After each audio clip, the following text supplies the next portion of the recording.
The draft starts in Mobile for the New Orleans Saints on this mock draft Monday. Your Senior Bowl only mock draft is here. We got all that and a little bit of lagniappe for you on today's episode of Locked On Saints. You are Locked On Saints, your daily New Orleans Saints podcast. Part of the Locked On Podcast Network, your team every day.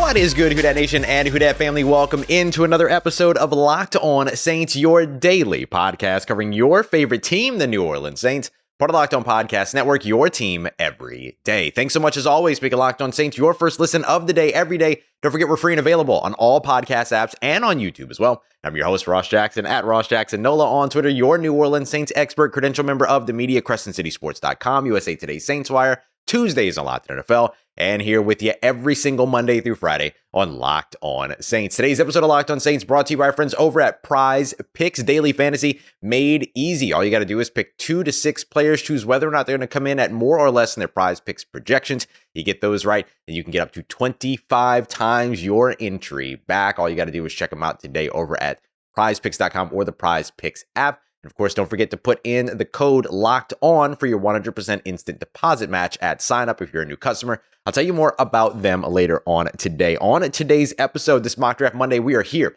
in Mobile, Alabama at the Senior Bowl house, which means you're going to be hearing probably some things in the background. You might see some people throughout. We got a house of Locked On folks and everything. So we're very excited to be here. But to get us started and just to kind of get you an idea of what types of prospects, who the prospects are, where they might be getting drafted, at least at this time, as an early start to the week, we're going to do a Senior Bowl only mock draft where we're effectively drafting players in each round that would come in or are slated to come in at those spots, but are here at the Senior Bowl. So I was only able to select Senior Bowl players, but still chose them sort of in the realm of where we think they might go as of right now. And then this is what the Senior Bowl is all about, right? We're going to be able to see these players come in and hopefully raise their draft stock and get everything started and potentially get themselves to a position where they're drafted even higher. We've seen it year in and year out. And we know the New Orleans Saints love their Senior Bowl players as well. So let's get to it.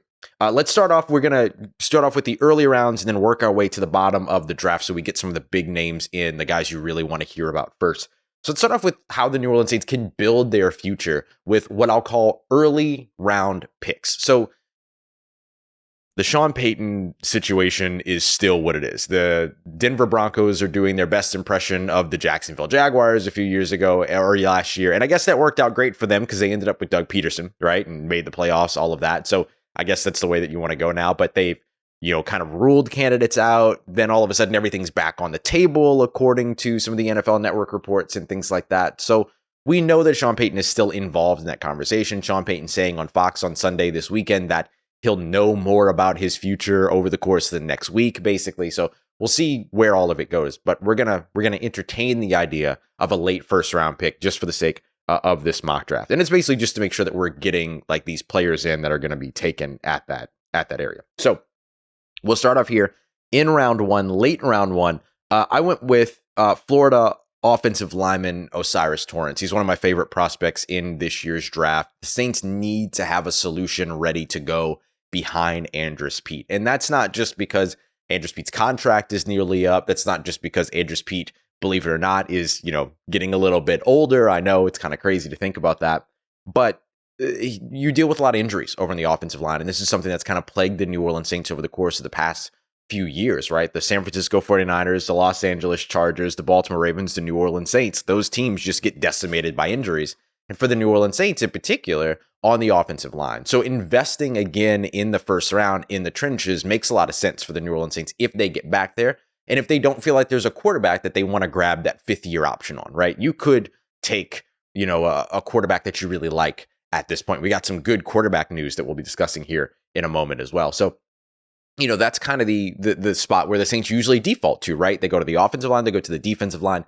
I don't think that will change. Another player to just mention here in this area, speaking of sort of that trend of first round linemen, was Derek Hall, edge rusher. That might be a little bit late in the first round for him, but we'll see how his stock is impacted here at the Senior Bowl here in Mobile. But he's definitely a big name to watch as we expect him to be a first round pick as well. Now, in the second round, I just went with the one prospect here. You already know where I'm going, but we got some good news around Hendon Hooker, the former Tennessee Volunteers quarterback, who is here in Mobile. He's not going to be participating in practices or anything like that as he, continues to come back from his injury. But he did do a sit down. I believe it was Tom Pelissero over at NFL Network that tweeted it out early Monday morning, basically saying that he's already kind of like, he should be running by the end of the month, all of this, and that they very much expect him to be ready for training camp. And if that's the case, like one of the things that we've spoken about tons and tons here on the show is that Hendon Hooker is a great quarterback prospect. He's one of the best pre-snap quarterbacks in this year's draft, understanding, identifying, reading defenses in the moment, spot throwing, big arm, has the mobility X factor that he can use but doesn't need to build his game around, has a lot of the things that we would consider now to be a high floor quarterback. The big question was, what about the medicals? What's happening with the injury? And that's one of the things that we've caveated over and over again. Now we're starting to hear about the medicals. Now it's still a little early, right? Like really, when you hear about the medicals, you want to hear this kind of news around the combine, which isn't far away, right? We're less than a month away from the combine at this point, but that's usually when you start to get the most reliable medical stuff. Of course, Hendon Hooker's not going to jump onto an NFL Network interview and say, oh yeah, my progress is pretty slow. You know what I mean? Like he's not going to do that, but he doesn't have to say anything at all. He could just say things are going great.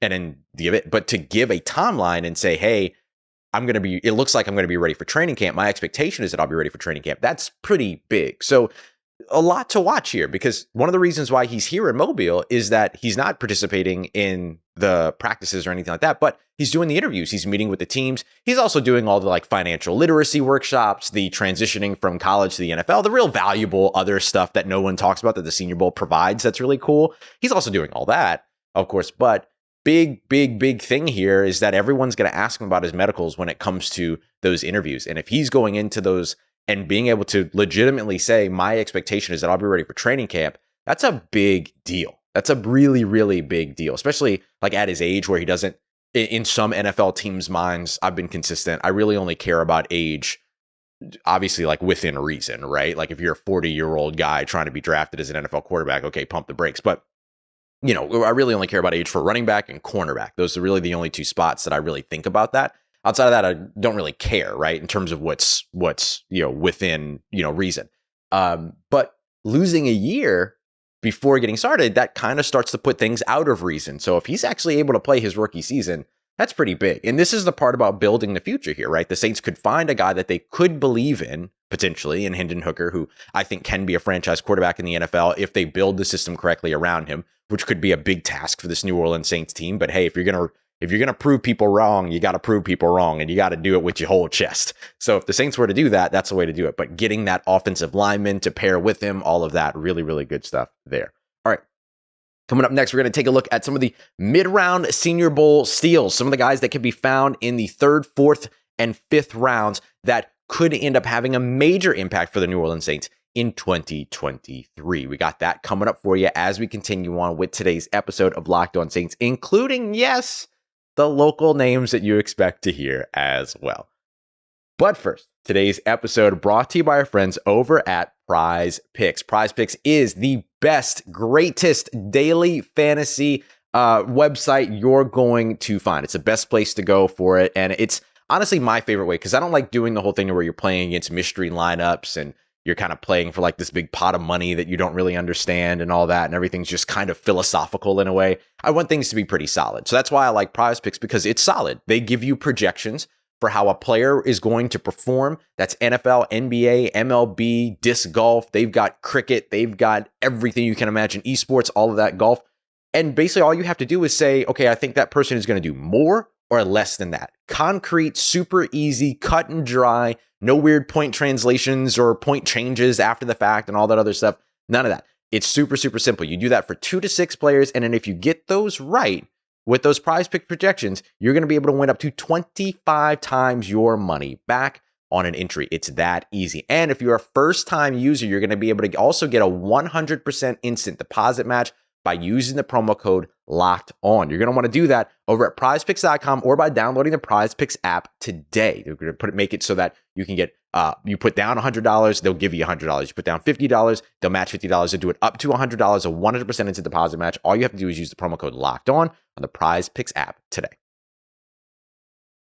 All right, family, continuing on with today's episode of Locked On Saints. The New Orleans Saints have always been pretty sneaky good in the mid-rounds. You think about their second-round picks and things like that, but the third-round picks haven't been too shabby for them either. You think about guys like Trey Hendrickson, you think about guys like Alvin Kamara, of course, and in the fourth round, you think about a guy like CJ Gardner-Johnson. Now, two of those three guys aren't on the field anymore, but hey, that's later conversation. That's not draft conversation, right? Can you get those guys in the building? So let's take a look at some of the mid-round steals that the New Orleans Saints could be looking at in this year's Senior Bowl. Appreciate you as always making Locked On Saints your first listen of the day every day. Don't forget to also stick around and go and check out Locked On NFL Draft Tuesday, Wednesday, Thursday night, 9 p.m. Eastern time. We're going to be doing a live stream here from the house after each day of practice, just giving you some immediate feedback, having some fun here at the Locked On House, all of that. So make sure you're checking that out over at Locked On NFL Draft. All right, so for the New Orleans Saints, when it comes to some potential mid-round steals, let's start here in round 3. A couple of names to keep in mind. I don't know if I would really call this guy, I guess if you draft him in the third round, he is a steal. But SMU wide receiver Rashee Rice. I love this guy a ton. I think he's tied for second when it comes to contested catches, 16 contested catches in 2022. That was something that Dennis Allen said that the team didn't really have last year. And a lot of that happened because Michael Thomas got injured. Jarvis Landry was dealing with injury all throughout. So they never really had that contested catch guy. So in some way or another, expect the New Orleans Saints to find that person and add them to the roster in 2023. That could be by going and getting like a 6'5", 220-something pound gargantuan wide receiver like an Allen Lazard in free agency, or you can go to the draft here and you can get another big-bodied guy like a Rashee Rice who can go up there and do all of that. But he's also a pretty good playmaker as well, a good route runner, pretty polished, like does a lot of things well, actually. But I think he's going to get a lot of attention because of his size more than anything else. And that's completely understandable, especially when you play wide receiver. Like that's going to happen. 6'3", 206 pounds. The Draft Network has his reasons to buy in as ball skills, size and athleticism, alpha mentality, ability to make defenders miss in space, and win after the catch, consistent development throughout his time in college, which is true. He's one of those guys that you just watch get better every single year. There's a quarterback that did that too that we'll discuss here in a moment. But Rashee Rice is just the perfect sort of combination of things. You want somebody that can go up there and high point a pass, that can win with their body, but then can also make something happen after the catch. Saints were not a great run after catch team in 2022. Can you add both of those things in 2023? You can if you can get your hands on Rashee Rice. Another guy in that same sort of draft area in the third round would be Keanu Benton, the interior defensive lineman. I think the Saints are going to have to address defensive interior in the draft. Free agency might get tricky for them now with Ryan Nielsen over in Atlanta. So we're going to be leaning a lot more into defensive interior over the course of the next, draft, over the course of us breaking down the draft process here on the show, as well as looking into free agency.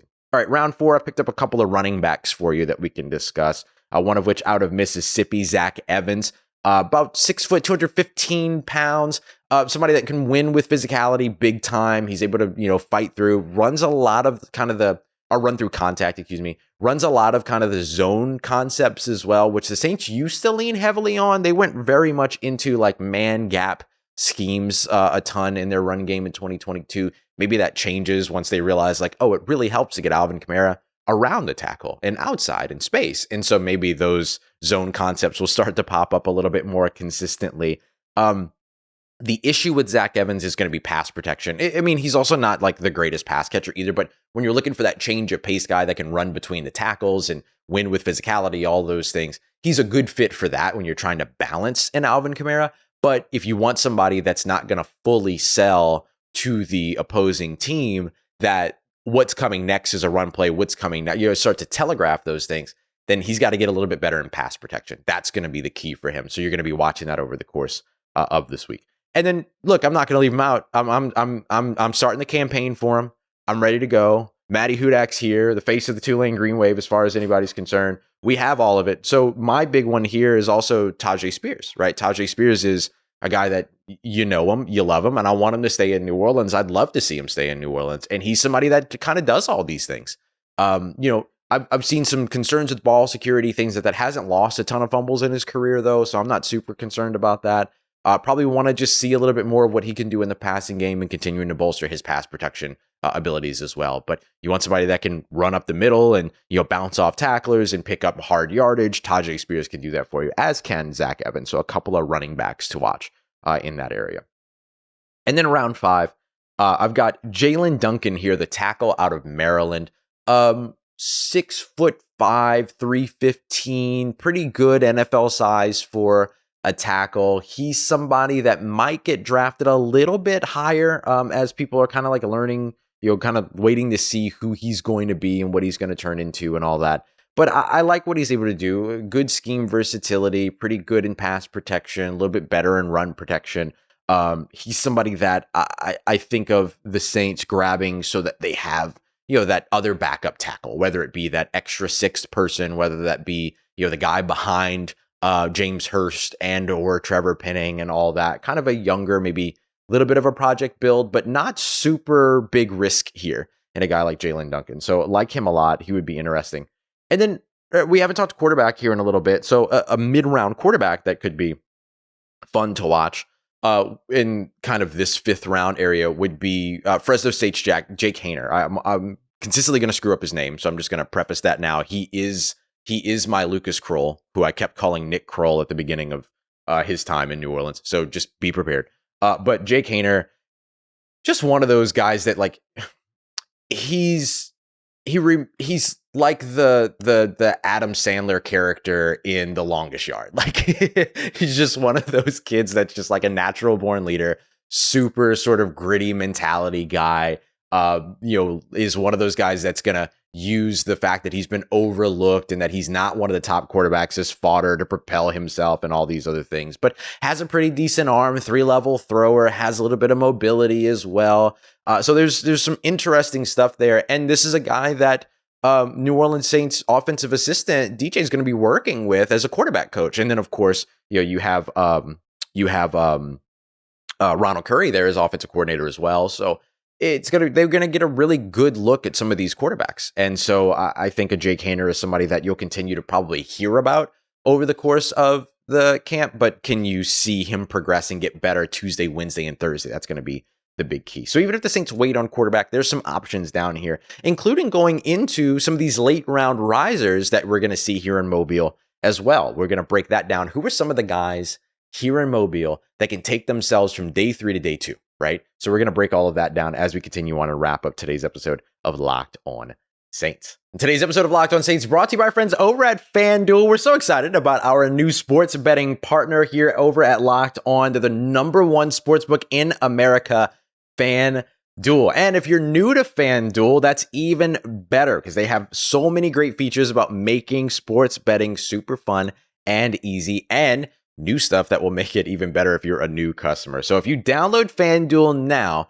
you can bet Super Bowl 57 with what we're calling a no sweat first bet. That means that you're going to get up to $3,000 back in bonus bets if your first bet doesn't win. So you're going to win no matter what. But if your bet doesn't win, up to $3,000 headed your way in bonus bets. FanDuel lets you bet on everything from the money line to the spreads to who will score a touchdown first, all of that. So maybe you do like an anytime touchdown. You can do same game parlays as well. And of course, you can just bet. You got the Philadelphia Eagles, Kansas City Chiefs. I personally love the Philadelphia Eagles and Jalen Hurts, but think Kansas City is just going to wipe the floor with these guys. And so it should be a fun and entertaining Super Bowl nonetheless. So maybe you want to bet on the Kansas City Chiefs against the spread. Maybe you want Philly against the spread. You can check all that out over at FanDuel today. The Sportsbook app is safe, secure, super easy to use, and most of all, they pay out your winnings instantly. So join FanDuel at FanDuel.com/lockedon so you can claim your no sweat first bet on Super Bowl 57. That's FanDuel.com/lockedon. Make every moment more with FanDuel, the official sportsbook partner of the NFL. Let's get it, Who Dat Nation. Wrapping up today's episode of Locked On Saints with the late round steals, the late round potential risers as well throughout over in Mobile here with the Senior Bowl for as we wrap up our Mobile only mock draft. I guess I'll call it our Mobile mock draft Monday, if you will. All right, so I want to start off here in round 6. And we'll do round 6 and round 7. We'll talk about a couple of prospects in each of these rounds. We won't just talk about them. You'll learn about them. That's how we're going to do this. So Oklahoma State edge rusher Tyler Lacey is one that I'm looking at here in round 6. Could potentially go a little bit higher as well. But the thing that's going to kind of stand in his way is that he's a bit of a tweener. So he's got kind of that 6'4", 280 some odd pound kind of area, which the Saints love, right? Like that's their MO. The only thing that would be better if he was 6'6" or 6'7" and, you know, kind of stumbling around like a baby giraffe. But like that is exactly what it is that the New Orleans Saints love. They like these kind of big build guys. It is going to be interesting though. Does that change? Does that prototype change with Ryan Nielsen no longer in the building, or is that a Dennis Allen prototype? Or are the Saints interested in changing that prototype as a whole, regardless, especially with more and more mobile quarterbacks coming into the NFL? So what you like about Tyler Lacey is the size, the length. He's got NFL, you know, length in terms of arms, all that stuff. Really good guy. But what you're looking at is, can he develop his technique a little bit more? Can you get him into sort of that scheme versatility, which is nice, without turning him into somebody that lacks an identity as a pass rusher, which you don't want that issue. And so you like the penetration, you like what he's able to do. Not the most explosive player off the line, but maybe he can start to show that here in Mobile, and that ends up kind of skyrocketing his draft, his kind of draft stock over the course of the next little bit. And you know, the Saints love their Senior Bowl defensive linemen, Sheldon Rankins, Marcus Davenport, just to name a couple. Like, they've gone after these guys over and over and over again. So Tyler Lacey out of Oklahoma State, interesting one to watch. Fits the mold of what the New Orleans Saints usually invest in there, has the scheme versatility, which they also really like. But how much does Ryan Nielsen change that? Like, losing Ryan Nielsen end up changing that? I don't know. While Ryan Nielsen is on his way to Atlanta, as of right now, at least, Chris Richard is still here in New Orleans. One of the jobs that he was interviewing for has gone away. Vic Fangio headed to Miami. That team's going to be really good next year. And so now the only job that Chris Richard has interviewed for that's still open, at the time that I'm recording this at least, is the Carolina Panthers DC job. So can the New Orleans Saints keep both of their co-DCs from being poached by NFC South teams? That would be ideal. But right now, Chris Richard's still in the building, presumably could be offered the full-time, or not full-time, solo. It's not like he was working hourly, solo defensive coordinator role. And so he's a secondary guy. So another guy here in round 6 is DeMarco Hellams out of Alabama. Great pedigree coming out of Alabama for sure. He is somebody that the Saints defensive assistant Corey Robinson is going to be working with here in Mobile, because he's working as the part of the DB coach team. Will be working most closely with the safeties, and Hellams is one of the guys that he's going to be working closely with. About 6 foot, 205 pounds, versatile safety in terms of scheme versatility, can play that middle of the field role pretty well, pretty decent range. Wouldn't say that he's the fastest guy in the world though, so a little bit Marcus May more than Marcus Williams in that way. He's got the good range, but doesn't have that closing speed that Marcus Williams had, so that put him, kind of in maybe the Marcus May range. The other thing that puts him in kind of that Marcus May range is that he's an excellent tackler. Over 100 tackles last year for Alabama. I believe he led the team with 108. And then, what he's able to do 5-10 yards away from the line of scrimmage in being a solid contributor in the run game, being somebody that can be a middle of the field defender. Those are all things that the New Orleans Saints, A, love, and B, you want to make sure, you kind of always need as an NFL team, because teams in the NFL love to attack the middle of the field. So the better middle of field defenders you have, the better off you are. So him being able to sort of play that robber role of playing underneath, but being able to also play that deep safety role and get a good, angle, really good at catching his angles, executing, very good at tackling, following through, can deliver a physical hit as well. Does a lot of stuff that you really like, especially for a late round guy like this. So we could see him raise his stock here in Mobile, or he could be one of those sleeper guys toward the end of the draft that ends up having, a pretty extensive career, whether it be with the New Orleans Saints or otherwise. Okay. Lastly, round 7. What are you looking for in round 7? You're looking for special teamers, and you're looking to maybe really steal something here, right? Like, you're going to take the big swing because you're like, this person is traitsy. They have all the things that we like.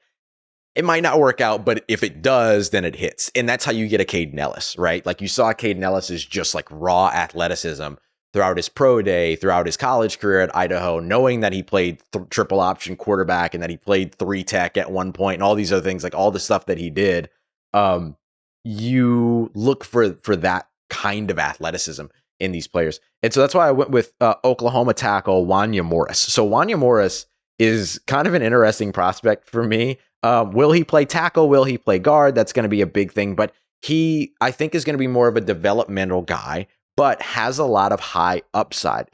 Really, really physical player. Versatile. You can play him in a bunch of different places, and his strength is there. Like, he is not one of those guys that you're going to have to draft, bring into the NFL, and then hope that he can just go out there and lift a bunch of weights to get ready for the season or anything like that. He possesses all of that. One of the things that TDN says is erratic performance in technique. So that's where you maybe get a little bit concerned, but you've got Doug Marrone, right? You've got one of the better coaches in the NFL at that position there and ready to go. You've got Zach Strief. Jari Evans was helpful last year, all that. So there's a lot of those pieces that you look that he can bring that maybe still need to be filled in. Like, some of those puzzle pieces are missing, but you feel like you might have the puzzle pieces to be able to take advantage of what it is that he would be able to bring. And one of the things that he does really well is that zone blocking technique. And that's something that I think the New Orleans Saints really need to reinvest in going into 2023. So you find a guy late in the draft, bring him in, whether it be, in round 7, or maybe he raises his stock up a little bit and he's earlier in day 3 or something like that. And then he has sort of the functional strength, the functional athleticism that you need. And then you gussy him up a little bit. And that's kind of the template that Wanya Morris brings. Play both left and right tackles, so you can play him on either side of the line. Those are the things that the New Orleans Saints love. And then, just as I was kind of doing this mock draft, there was one quarterback late here that is a little bit of an anomaly. 2, actually, that were still here in the 7th round when I was doing this mock draft, just to have it organized for the show using PFF Simulator. Jaren Hall out of BYU and Max Duggan were both still there in the 7th round. Now, I'm pretty confident that these guys are going to be mid-round guys, round 3, 4, 5, somewhere around there. But if these are guys that are starting at round 7, round 6, late day 3, that's exactly what this is about in Mobile. That's exactly what the Senior Bowl is about, to get them a place where they can come out and perform and show that they deserve to be drafted higher, that they have the tools, that they have the traits, that they have buildable pieces, right? That they have a strong foundation on which you can build. So Jaren Hall, it's really going to be about the measurements to start. That's going to be pretty big for him. And then Max Duggan, you've just seen him. I mentioned, guys that just get better and better every year. Max Duggan's one of those guys as well. So, they're kind of like in here, and I'm mentioning them as late day 3 guys, but very likely by the time that we get to the draft, we're talking about them being early day 3, late day 2 guys, more likely than not. So those are a couple of other names to watch out for. We'll be here all week here on Locked On Saints, here at the Senior Bowl, Locked On Senior Bowl, if you will. Don't forget, Locked On NFL Draft, Tuesday, Wednesday, and Thursday night. We'll have a live show for you, continuing to break down prospects. And then, of course, each day here on Locked On Saints, these guys that we've discussed, these are the ones that I'm going to be tracking most closely throughout the week. We'll see who else pops off and who else takes my attention as well. But guys like O'Cyrus Torrence out of Florida, guys like Hendon Hooker, just hearing about Hendon Hooker throughout, that's going to be my big focus throughout the Senior Bowl week here. But if there are other prospects you want to hear about, make sure you let me know, and I'll make sure that you get the info and the latest on what's going on here in Mobile. So I appreciate you, as always, y'all, for making Locked On Saints your first listen of the day, every day. Don't forget to also go and check out Locked On NFL. Everything you need around the National Football League in less than 30 minutes, game to game, getting you ready for, key predictions, getting you ready for each weekend's matchup, game to game, giving you the recap with the inside analysis on it all from our Locked On local experts here on the Locked On Podcast Network. Appreciate you, as always, making me a part of your day, part of your routine, for saying yes to me and the show. As always, if you see me, say hi, especially if you're out here in Mobile. Make sure you say what's up. I appreciate y'all endlessly for everything that you do for the show. As always, if you need anything else around your New Orleans Saints in between these episodes, make sure you follow me on Twitter at Ross Jackson, NOLA. Hit me up. Let me know how the family's doing. Let me know how you're living. Let me know how you're momming them. And trust Who Dat Nation, I'll holla at you.